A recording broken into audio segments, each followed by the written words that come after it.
maghahain po kami ng criminal case against Martin Romualdez. Sa kadahilanan po na siya po ay may ginawang krimen dito sa budget ng 2025. Malaking halaga po yung ipinasok nila na hindi po inaprubahan ng Kongreso. Hindi po ito ang napagkasunduan sa Bicameral Committee.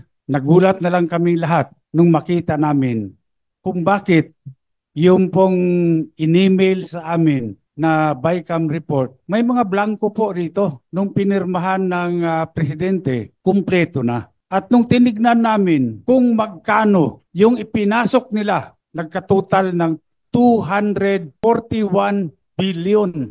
Ewan ko kung matatawag natin na typographical error yan o grammatical error. Napakalaki po ng halaga. Ang inaprubahan ng BICAM, din yun ang inaprubahan sa plenaryo. Bakit po nagkaroon ng ganung halaga? General Appropriations Act, GAA. Kanya po, ako bilang isang nakaupong congressman, ilang araw na kaming nag-request ng kopya ng enrolled bill. Hanggang ngayon po, tinatago nila sa amin yan. Hindi po nire-release ang enrolled bill ng House of Representatives. At upang malaman po, tulungan nyo kami para malaman ng sambayanan kung ano pong mga kalukuhan ang ginagawa dyan sa Kongreso.